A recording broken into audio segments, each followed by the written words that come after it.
Hey guys, tonight we drift far from the familiar glow of city lights, out where the ocean breathes in long, steady sighs and the night sky seems so close you could brush your fingertips across it. You're here, barefoot on cool sand, and there's a carved wooden canoe waiting for you at the shore.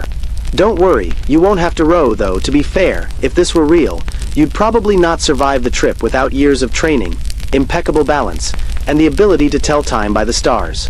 But since this is a story, your arms get to stay pleasantly lazy. So before you get comfortable, take a moment to like the video and subscribe, but only if you genuinely enjoy what I do here. And because I'm always curious, drop a comment telling me your location and your local time right now, just so I know who's awake with me under these stars. Now, dim the lights, maybe turn on a fan for that soft background hum, and let's ease into tonight's journey together. You step closer to the canoe, its polished sides smelling faintly of warm resin and sea air. A few carved spirals catch moonlight, looking like waves frozen in wood. The tide is gentle, more of a lull than a push, and the canoe rocks lightly as if beckoning you inside. The sand squeaks beneath your feet, a strangely cozy sound, like walking across a field of tiny violins that all chose the same high note. You steady yourself with one hand on the prow, and climb in. The canoe drifts almost on its own, as though the ocean knows you're here for something important. Above, the southern stars scatter in brilliant handfuls. It's different from the night sky you're used to. No familiar North Star, no Big Dipper. But the view is richer, like a book you've never opened and suddenly realize has thousands of pages you'll never finish. You lean back against the curved wood and let the canoe carry you. The water is black silk stretched wide, stitched with ripples of silver moonlight. If this were a cruise ship, there'd be shuffleboard and neon cocktails. Instead, you have the gentle slap of waves against the hull and the kind of quiet that makes your breathing feel like part of the rhythm. Somewhere behind you, on the shore, the voices of ancestors stir. You can almost hear them, chants whispered just beyond your comprehension, syllables layered with centuries of memory. The Maori believed that their ancestors guided them through chants, rituals, and stories, carrying wisdom across generations like carefully folded notes. Tonight, you're stepping into that world, whether you're ready or not. The first widely accepted fact: Maori navigators truly did cross thousands of miles of open ocean in canoes not much larger than the one you're sitting in. They used the stars, the color of the waves, the flight patterns of birds, and even the taste of sea foam to find their way. Imagine licking seawater and deciding, ah yes, we're about 2 days from land. Sounds absurd now, but it worked. A lesser-known detail? Those canoes often carried not just people, but plants, animals, and sometimes even stones from sacred places back home.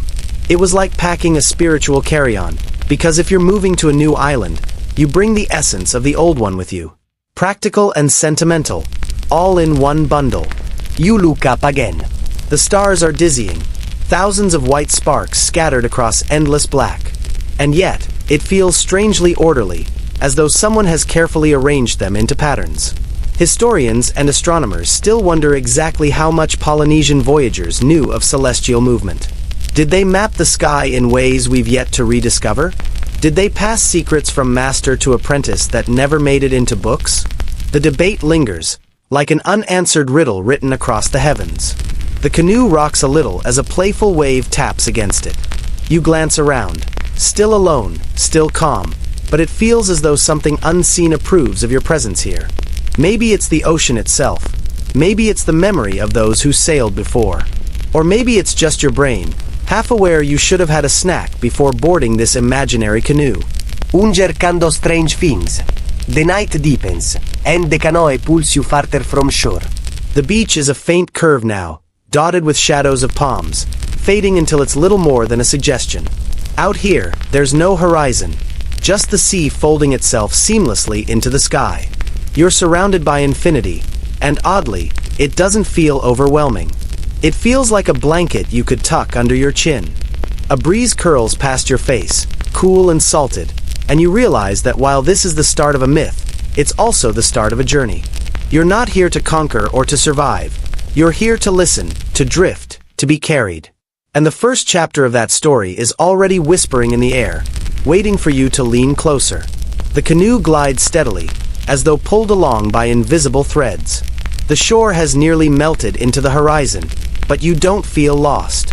The stars above are bright companions, and the waves hum a rhythm that seems more reliable than any wristwatch. Somewhere inside the dark, you catch the murmur of voices, not threatening, just soft, like echoes carried from the past. The whisper of ancestors drifts across the water, weaving itself into the night air. It doesn't matter that you don't know the exact words. The meaning comes through in the warmth of the sound. Maori chants, karakia, were said to connect the living with the unseen. They were prayers, songs, and instructions all at once, a kind of GPS that worked for both the spirit and the body. You imagine one now, the rise and fall of syllables syncing with your breath, lulling you further into calm. Your canoe bumps lightly against something solid. A small reef, half submerged, rises like a resting place. The water swirls lazily around it, offering you a pause. You steady yourself, fingers brushing over stone's liquid seamos. The rock is warm despite the cool night, as though it's been holding the sun's memory all day. You listen harder. The chants deepen. Maybe it's just the ocean sighing against coral, but it feels like voices are wrapping around you. If this were a theme park, this would be the part where a speaker hidden in fake rocks starts telling you the story. Instead, it's the stars, the reef, and the memory of human voices carried across centuries. Here's your first solid anchor in the myth. The Maori tell of Ranginui, the Sky Father, and Papatuanuku, the Earth Mother. In the beginning, they were locked in an eternal embrace, sky pressed tightly to earth. No room for light, no room for breath. Imagine two parents so clingy that the kids can't even roll over in bed. That was the cosmos at the start. Warm, cramped, and very dark. The accepted historical fact is this. These creation stories weren't just bedtime tales. They were woven into the fabric of Maori life, explaining why the world was as it was, shaping customs, and offering lessons in balance. The sky above and the earth below weren't abstract ideas. They were family, ancestors you owed respect to. But here's a lesser-known detail. In some versions of the story, it wasn't entirely uncomfortable in that dark embrace. Some say it was peaceful, that life began in a womb-like safety. Darkness wasn't feared. It was remembered as the first cradle. You let that idea sink in as you watch the reef glow faintly under starlight. Darkness not as emptiness, but as shelter. A wave nudges the canoe free again, and you drift onward. The stars above flicker, and for a moment, it feels like they're blinking knowingly at you. Maybe they are. Historians still wonder whether chants like these were memorized word for word, or if storytellers wove them fresh each time. Was it more like reading from a script, or more like jazz? Guided by rhythm, but improvised by the teller's mood? That uncertainty lingers, reminding you that stories are living things, changing shape as they're passed on. The whispers swell and soften, like a choir adjusting volume. You lean back, letting the sounds wrap around you. Each note feels like it has weight, as if words could physically tip the canoe. You close your eyes for a moment and imagine the world in its first stage. No separation between above and below, just one warm, pressing darkness, humming with potential. The canoe rocks lightly, your body. Maybe it's a fish. Or maybe it's your imagination staging a cameo to keep things interesting. Either way, the canoe doesn't mind. It steadies itself, as though the sea approves. The chants soften again, becoming whispers, then threads, then silence. You open your eyes, and the reef is behind you. Ahead lies more water, more stars, and the next chapter waiting patiently. The ancestors have spoken just enough for tonight, and you carry their breath forward as the canoe glides deeper into myth. The canoe drifts farther from the reef, sliding over water so dark it feels like polished obsidian. Every so often, a ripple catches moonlight and scatters it across the surface, little sparks of silver chasing each other. You tilt your head back, and the night sky fills your vision until it almost feels like you're falling upward instead of floating forward. It's here, in this strange in-between of sea and stars, that the voices rise again. Only this time, they don't sound like a distant murmur. They sound closer, like the story itself is leaning over the edge of the canoe, whispering directly into your ear. And the story begins with love, though, admittedly, a kind of love that might make you want to say, "Okay, personal space, please." You picture it. Ranginui, the Sky Father, pressed close against Papachuanuku, the Earth Mother. Their embrace is so tight, not a sliver of light can slip between them. The world is born into eternal night, warm and damp, like living inside the coziest, but slightly suffocating, blanket fort ever built. There's comfort, yes, but no room to stretch, no space to move. The children of this cosmic couple grow restless. They're cramped, squashed between their parents, their limbs tangled like roots searching for soil. You imagine being stuck in the middle seat on a 12-hour flight, except forever, and you start to understand their frustration. Here's the historical anchor. Across many Polynesian traditions, creation stories often begin with an original darkness, a world pressed tight, waiting for separation. The Maori version is striking in its intimacy. Creation isn't about abstract forces colliding, but about parents and children negotiating space. And here's the lesser-known detail. In some tellings, the children didn't just complain. They held secret meetings in the darkness, whispering plans about how to free themselves. Picture divine siblings conspiring like teenagers sneaking out of the house, plotting in hushed tones while their parents slumbered, oblivious. You glance over the side of the canoe, and for a moment, the water reflects not your face but shadowy outlines of tall, powerful figures. Their whispers ripple through the waves. Should we kill them, or should we simply push them apart? The debate goes on, echoing across centuries. Even gods, it seems, hold long family meetings that no one wants to attend. The question of how exactly the children resolved this has long been discussed. Some stories emphasize the violence of tearing apart, while others describe it as a gentler push. Historians still wonder whether the telling shifted depending on the audience. Were children reassured with the softer version, while warriors heard the harsher one? Or were both held true, like two sides of the same star? Your canoe rocks gently as you lean into the story. The stars above seem to crowd closer, listening in on the whispered family argument. The air feels heavier, as though you've entered the cramped darkness of that first cosmic embrace yourself. You imagine the press of Ranginui's vast body above you, his chest blocking the sky, while beneath you Papachuanuku's back curves solid and unyielding. There's no air, no horizon, no room. Just endless closeness. And while part of you finds it suffocating, another part admits it sounds like the ultimate weighted blanket. Cozy, until it isn't. A cool breeze brushes your face, reminding you that you're not trapped. You're free, drifting across open water. But for a moment, you share the children's restlessness, their desire to stretch, to breathe, to see light. The canoe creaks softly, as if agreeing, it's time for space to open. You take one last look at the dark reflection on the water's surface.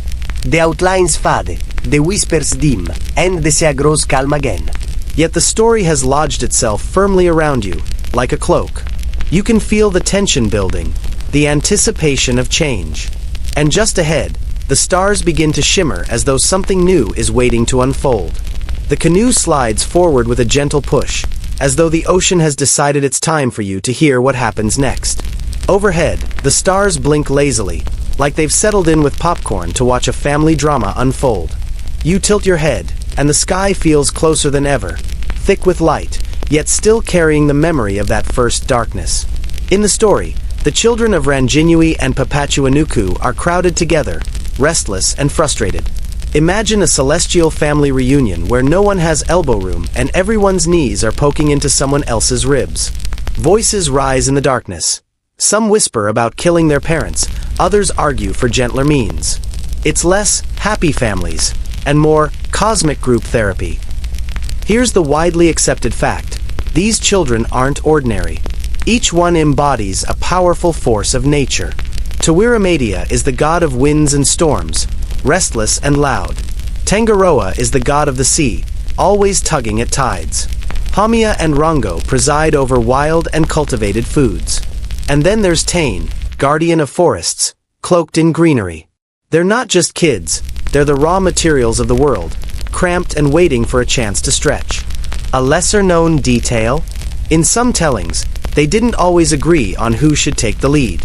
Just like siblings bickering over who gets the front seat, they argued about how to break free.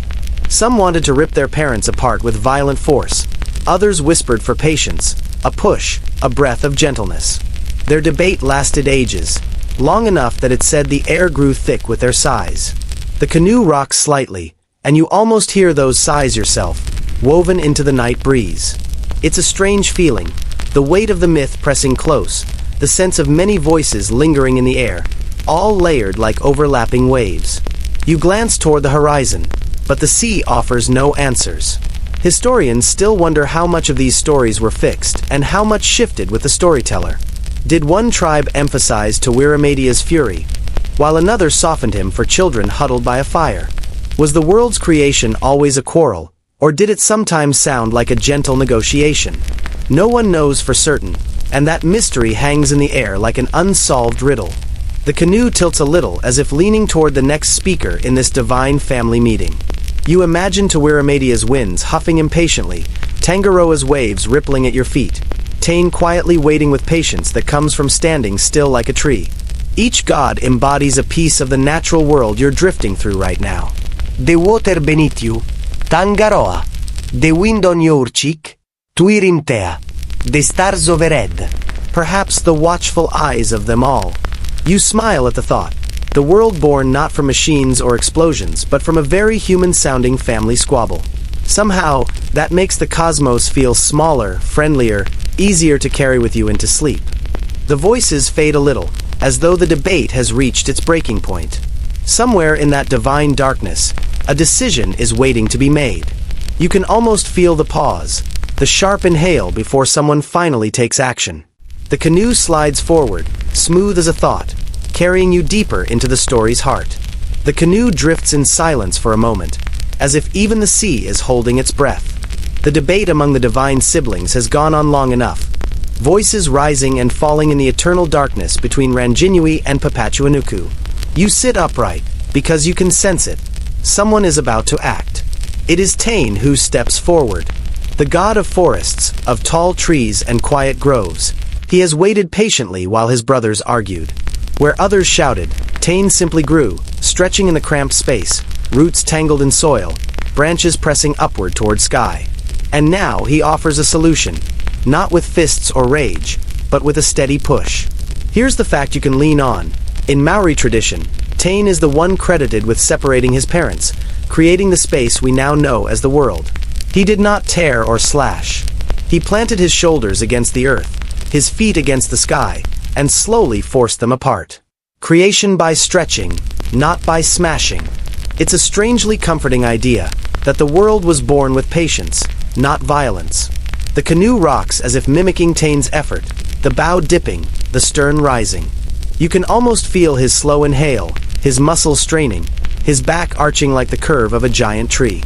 The darkness around you shifts, lighter now, as though the stars themselves are beginning to peek through cracks. A lesser-known detail. In some versions of the myth, Tane tried several times before succeeding.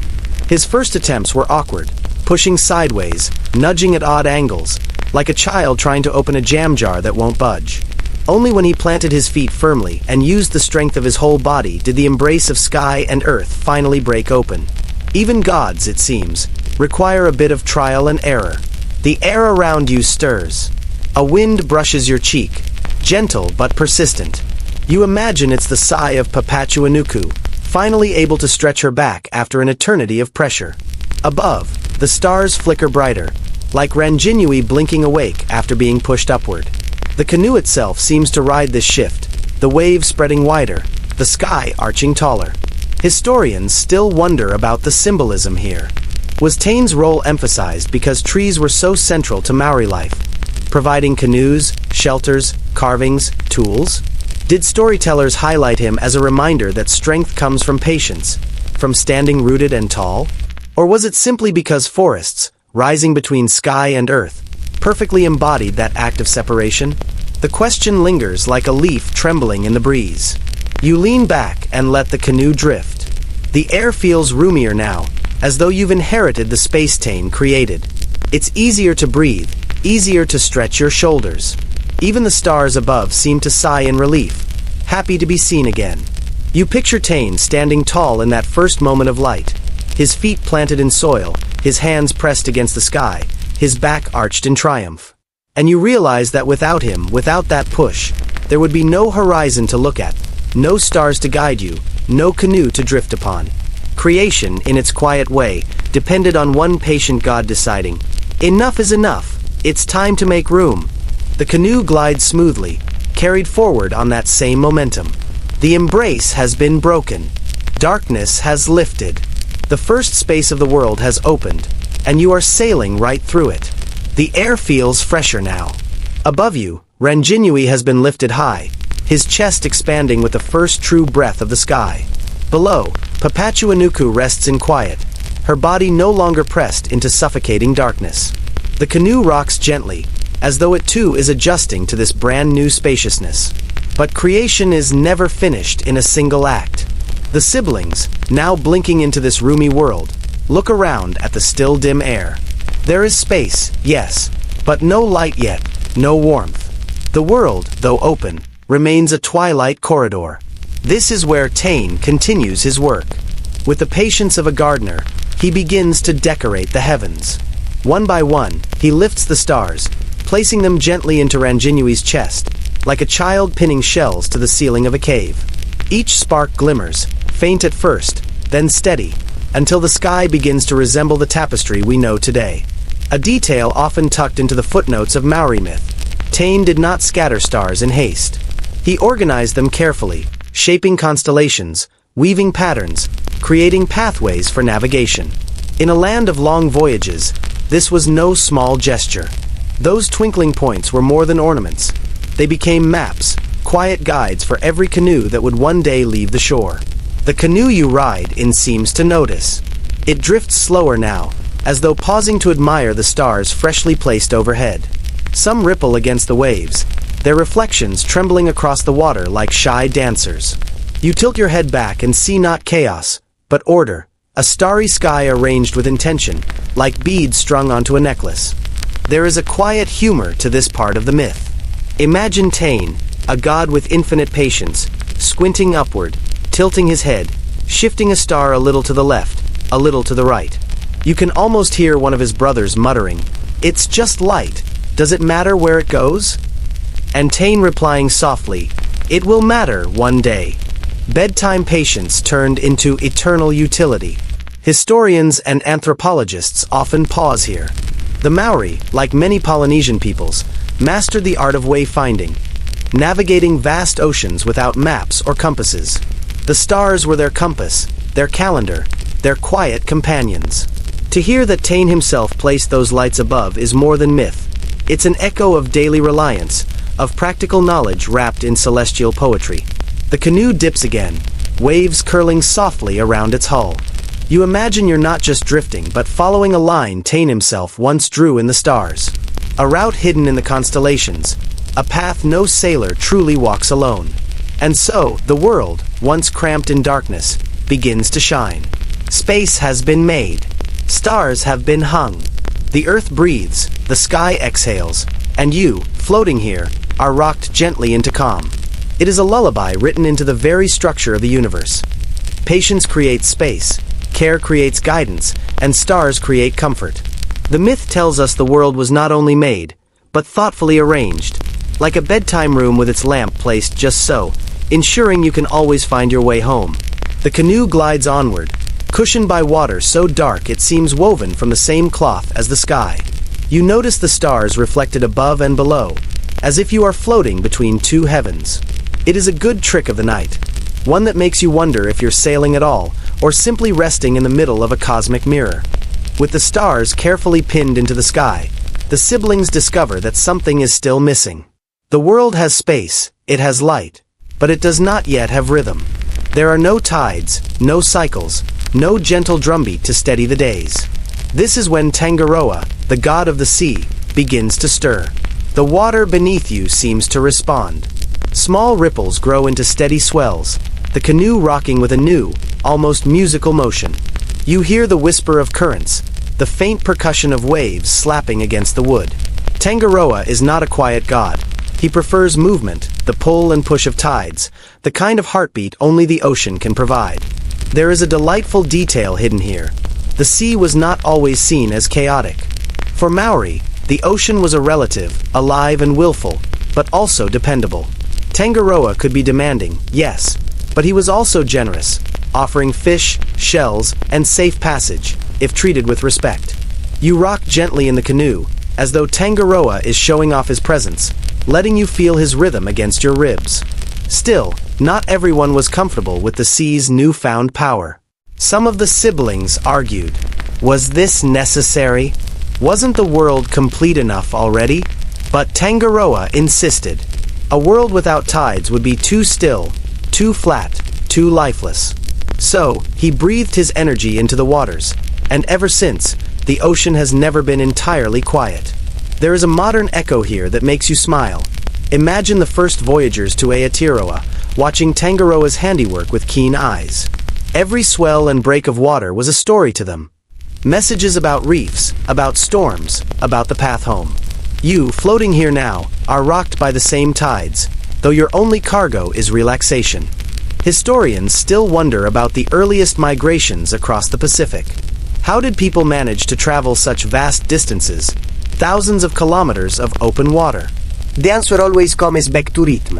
The rhythm of stars, the rhythm of waves, the rhythm of human patience. Tangaroa's gift of the tides was not only poetic, it was profoundly practical. The canoe drifts sideways for a moment, reminding you that you are at the mercy of the ocean's whim. But instead of fear, you feel a softness, as if the sea has tucked you in beneath a blanket of waves. Tangaroa's tides may be restless, but tonight they are cradling you, nudging you toward calm rather than chaos. You smile at the thought of the gods arguing about interior design for the universe. One saying, we need more space, another insisting, we need more light, and now Tangaroa declaring, we absolutely need mood swings in the form of tides. And perhaps, secretly, they were all right. For what is a world without space, without stars, without motion? It would be like a bedtime story without a plot twist. Flat, predictable, and not worth drifting into. So, the sea swells gently beneath you, the stars sparkle above, and you feel yourself suspended in a carefully balanced cradle. The rhythm of Tangaroa hums slow and steady, like a lullaby only the ocean knows. The canoe slides further, the waves smoothing themselves into long, polished rolls, as if Tangaroa has decided to show off his best manners for the evening. Your body rocks gently, your head almost nodding in time, like a passenger who insists they're not sleepy but is clearly losing that battle. It is at this stage of the story that Tane, the god of forests and birds, steps into the scene. He has been watching his siblings busily shaping the world. Light, space, tides, stars, and now he wants to add his own texture. What good is light without leaves to scatter it, or tides without roots to drink from them? Tane insists the world needs trees, and not just trees, but the soft rustling company of birds to flit among their branches. You glance to the side of the canoe, and for the first time, you see faint outlines of land rising in the distance. They're not yet covered in green, but you can almost imagine them waiting, like a bare room awaiting furniture. Tane leans forward, with the air of someone about to decorate, and begins planting forests. The sound arrives first, the hush of leaves brushing one another, a sighing chorus that makes the air feel thick with calm. Soon, the smell joins in, damp bark, sharp resin, earthy roots. You realize how quiet the world had been before this. Without trees, silence was simply emptiness. With trees, silence becomes music. The birds follow quickly. They drop from Tane's hands like bright living sparks. One by one, they land in the branches, shaking the leaves as they settle, calling to one another in melodies both cheerful and oddly conversational. A two-way clicks and whistles, as though it's telling a joke to the forest. A cararoo flutters down, heavier and more dramatic, like an actor arriving late to rehearsal. There's a widely accepted fact here that grounds the legend.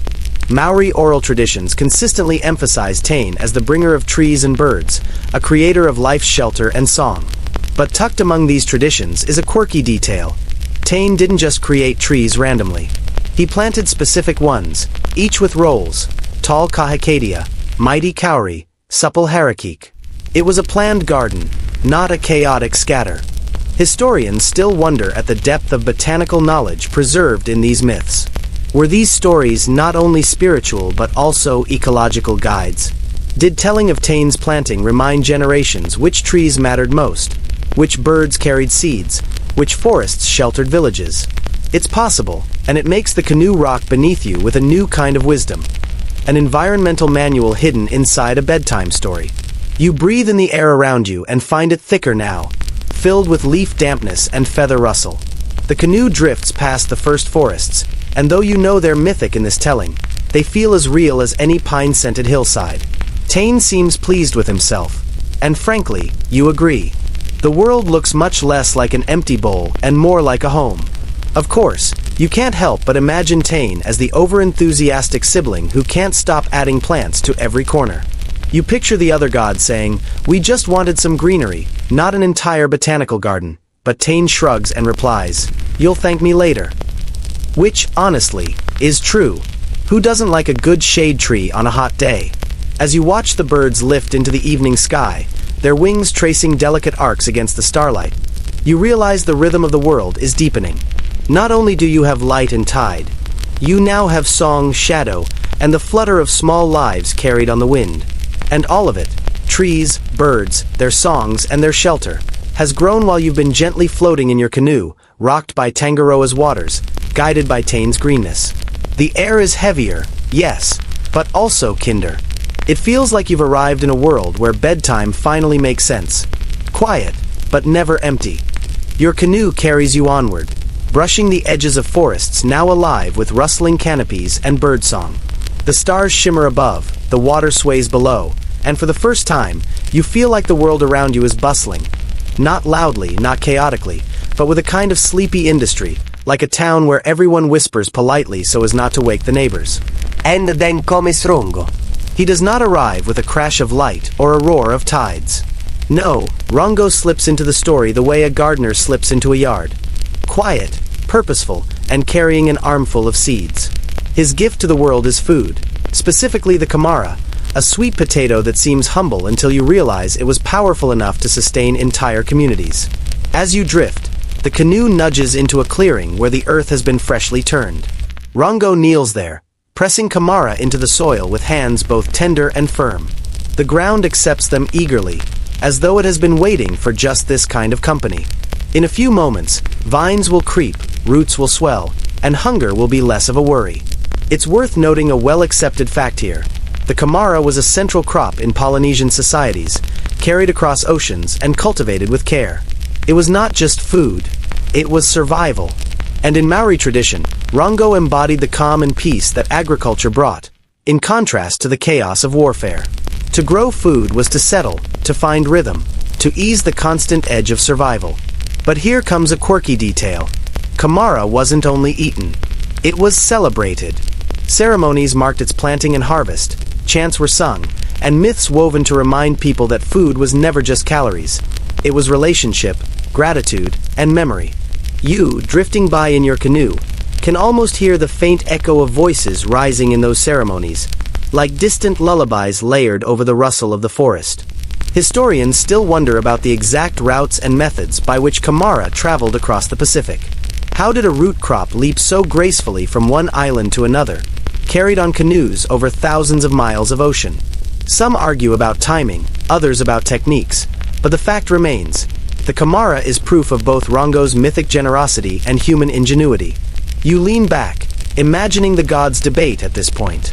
Tane has filled the world with forests, Tangaroa has made the tides, and now Rongo sets down a basket of vegetables. It almost feels like a potluck dinner. Everyone shows up with their specialty. Except, you suspect, Rongo's dish might be the one everyone actually goes back for seconds on. The canoe slows, as if pausing to let you feel the richness of soil, the promise of vines curling underground. The air smells different here. Warm earth, green leaves, the sweetness of something quietly baking in the ground. You inhale deeply, and it feels like nourishment not just for the body but for the soft, sleepy parts of your spirit. And as Rongo's crops take root, you sense a new layer of rhythm settling into the world. Light has been given, stars have been hung, tides have been stirred, trees have been planted, and now food ensures there is comfort. This is no longer a bare stage. It is becoming a lived-in home. A place where, perhaps, you could finally let your eyes close and know the story will keep going without you. The canoe drifts lazily past fields that glow faintly in the starlight, where kamara vines curl across the soil like sleepy green scribbles. You can almost hear the plants exhaling, their leaves rustling in a rhythm that syncs with your own breath. It is gentle, almost hypnotic. And then, from somewhere just beyond the fields, comes a sound that is anything but. It is the clatter of tools. The metallic scrape of stone against wood, the hollow thump of pestles grinding grain, the rhythmic pounding of builders at work. Your canoe eases closer, and you realize another figure has joined the family effort. Tumatawenga, the god of war and human effort. He is not planting, not weaving, not cradling stars. He is teaching. His gift is craft, discipline, and, yes, a little bit of conflict. At first you might raise an eyebrow. Va. In a bedtime story? But don't worry. It is not the clash of swords or the roar of armies that Tumatawenga offers here. Instead, he is showing humans how to sharpen their tools, how to shape stone into blades, how to organize themselves into groups that can build, defend, and sustain. Think of him less as a warmonger and more as the slightly stern coach who insists you stretch before running. One widely accepted fact.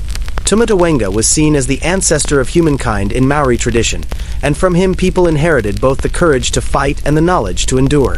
He is the reminder that humans are not passive observers of creation. They are participants, shaping the world alongside gods. And here's a quirk you might enjoy. It's said that Tumatawenga once tried to take on all his siblings when they disagreed about separating the sky and earth. He lost, of course, but he never forgot.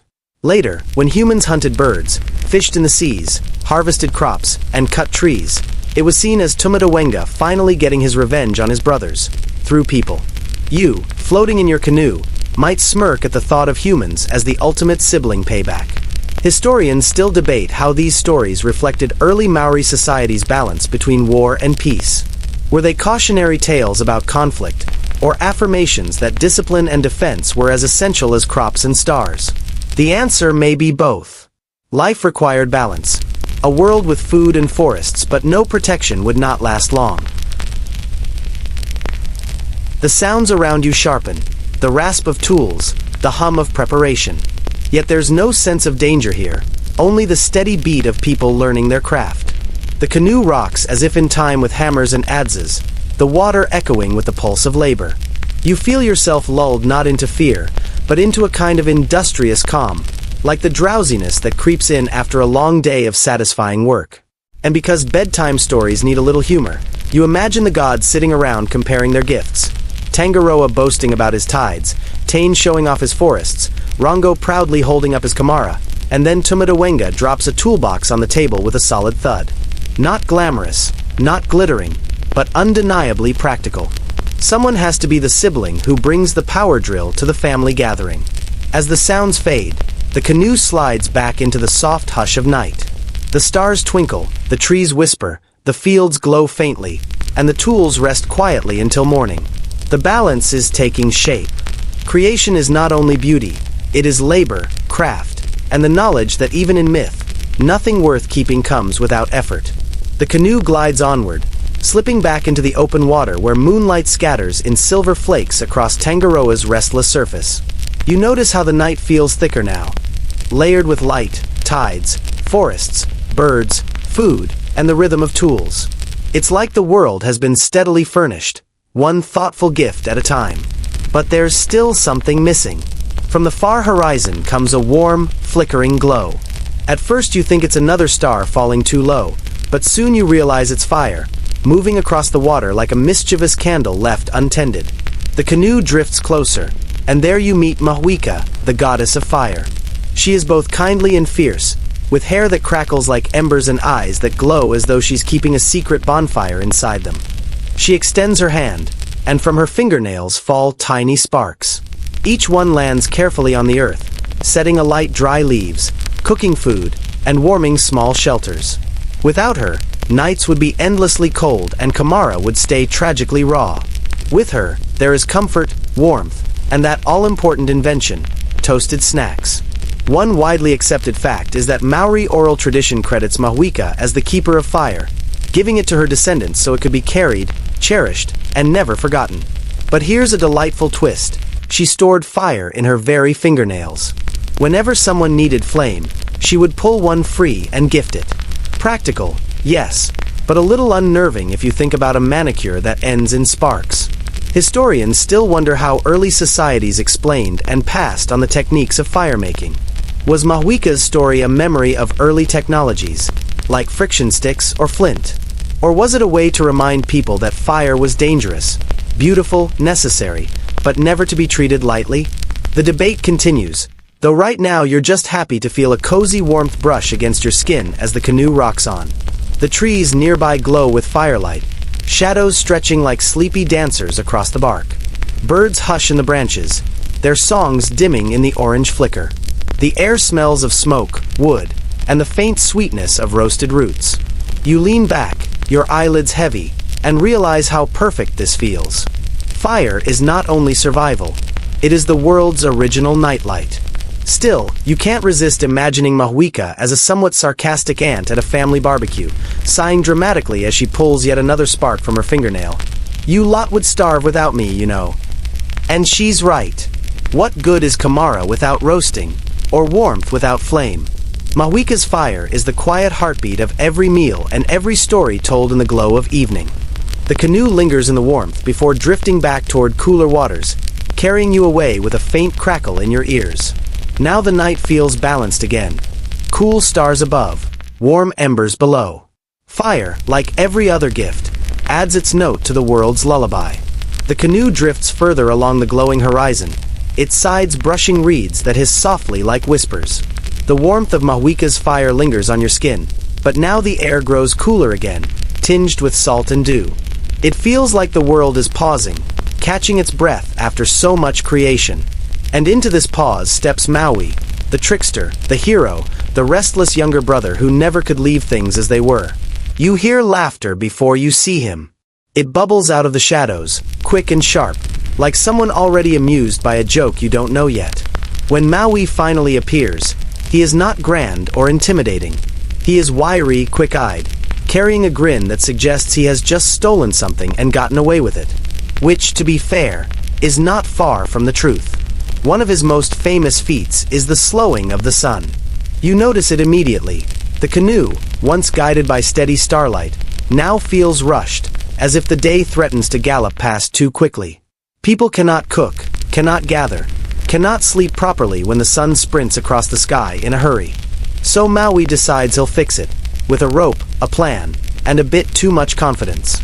You smile at the absurdity, but also the practicality.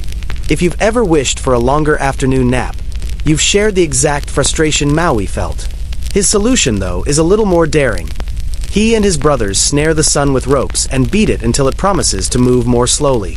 Suddenly, the days stretch, the light lingers, and there's finally enough time to roast Kamara without burning it. This is a widely accepted part of Maui's story across Polynesia, though each island's version has its own flair. In Aotearoa, it was especially vivid. Ropes of flax, the blazing sun thrashing like a wild beast, the trickster determined to make the sky itself obey.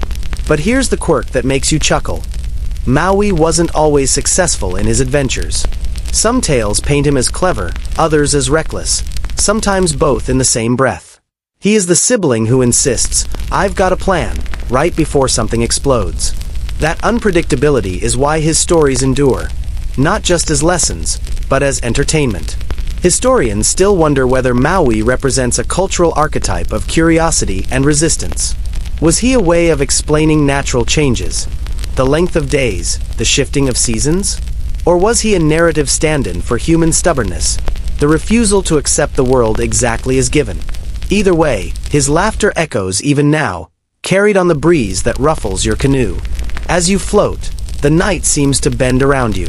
The stars no longer race across the sky but stroll gently, their pace slowed by Maui's ropes. The canoe rocks in that unhurried rhythm, as though time itself has agreed to relax for the evening. You can almost picture Maui leaning against the mast, smirking. "You're welcome," he says, with all the modesty of someone who has just lassoed the sun. And you can't help but feel grateful for his audacity, for his humor, and for the gift of longer, gentler days in a world slowly filling with life. The canoe glides on, unhurried now thanks to Maui's audacious tinkering with the sun.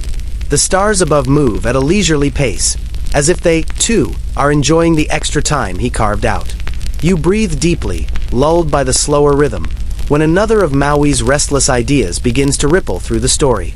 This time, his gaze falls downward, into the deep ocean beneath your canoe. The world above has light, stars, tides, forests, crops, fire. Yet Maui insists there is more to uncover. He feels the sea is hiding something, something vast and solid. So he does what any determined trickster would do. He borrows his brother's canoe, fashions a hook from the jawbone of an ancestor, and drops it into the fathomless dark. The water around you grows tense, vibrating as if the ocean is holding its breath. Then, a tug. A stronger tug. The canoe jerks forward so suddenly you nearly topple. Maui braces himself, rope burning against his hands, muscles straining as the hook catches something unimaginably heavy. The ocean groans, the waves swell, and with a heave that shakes the stars, land begins to rise. A widely accepted fact. This is the Maori origin of Aotearoa, the North Island, often called Te Aikea Maui, the fish of Maui. The land itself was said to be pulled from the depths by his mighty hook, its ridges and valleys formed by the strikes of his brother's paddles as they fought for their share. And here's a charming detail. Some traditions hold that the South Island is the canoe from which Maui fished, while Stewart Island is the anchor. The entire geography becomes not just land and water, but props in a cosmic fishing trip. It's as if the entire nation is one sprawling reminder of a sibling's clever idea and some questionable teamwork. Historians still debate whether this story was also a memory of real geological discoveries. Volcanic islands rising, land shifting, new territory appearing from the sea. Was Maui's great fish a metaphor for land revealed by seismic upheaval?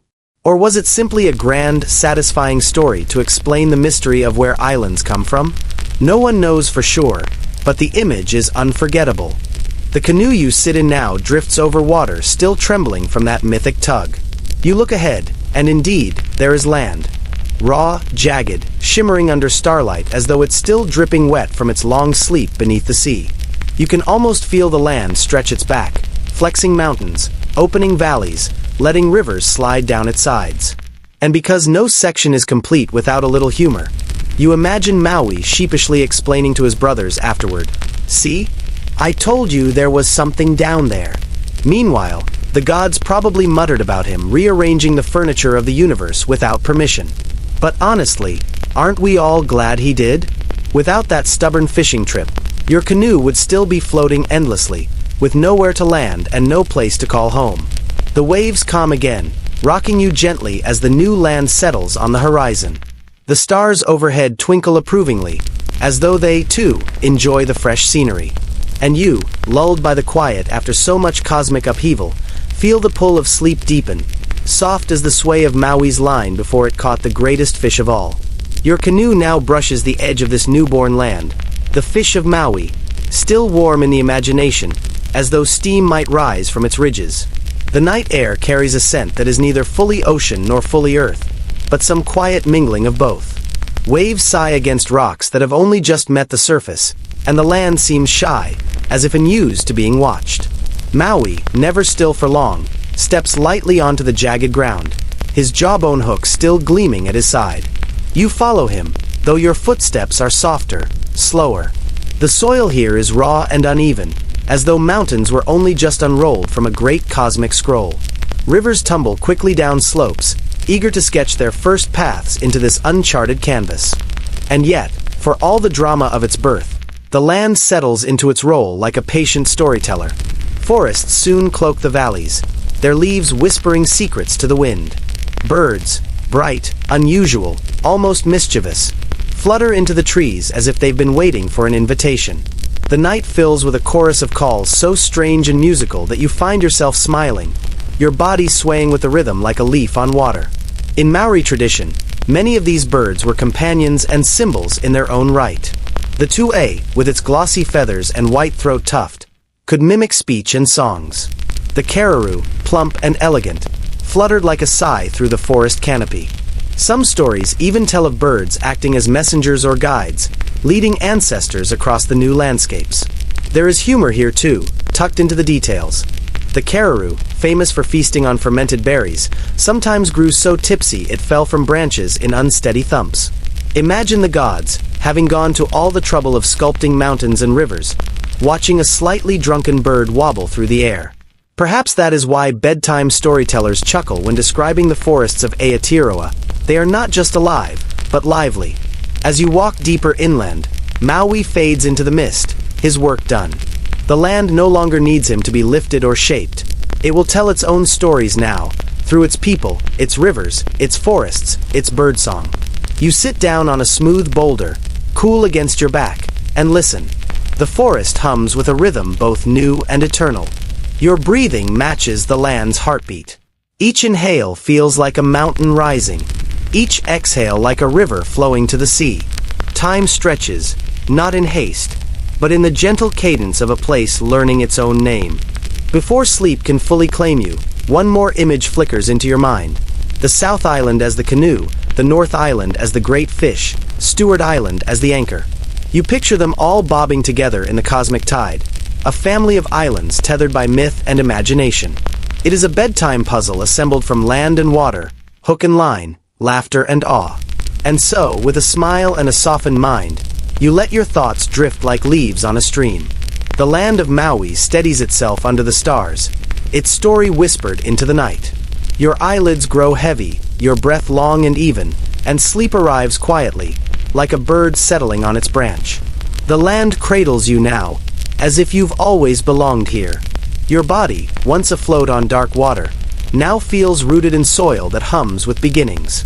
Around you, the air is velvet and still, interrupted only by the occasional rustle of leaves, the slow roll of distant surf, and the faint cry of a bird calling goodnight to no one in particular. You trace the sky with your eyes, and it glimmers like woven fabric, each star a stitch in an immense cloak. In Maori thought, the heavens were not only decoration but memory. Reminders that the world above and the world below mirror each other, both alive with story. As you lie back against the cool stone, you imagine those stars bending downward, threading through your own breathing, knitting you into their quiet tapestry. And here, in this woven place, you recall how the tale began. A family crowded together, parents locked in embrace, children scheming in darkness. Then light, then air, then the great trickster and his fishing line, pulling forth the land. All of it converges into this moment, your heartbeat slowing to match the slow tide of the Pacific. There is a gentle humor tucked in the memory too. Maui, that restless figure, was always meddling, stealing fire, slowing the sun, transforming into birds and fish just to see if he could. You can almost picture him rolling his eyes at your drowsiness now, muttering something like, "You've drifted further than I ever could." His hook gleams faintly in the imagination, then fades. But the land remains. The forests lean in, steady and sheltering.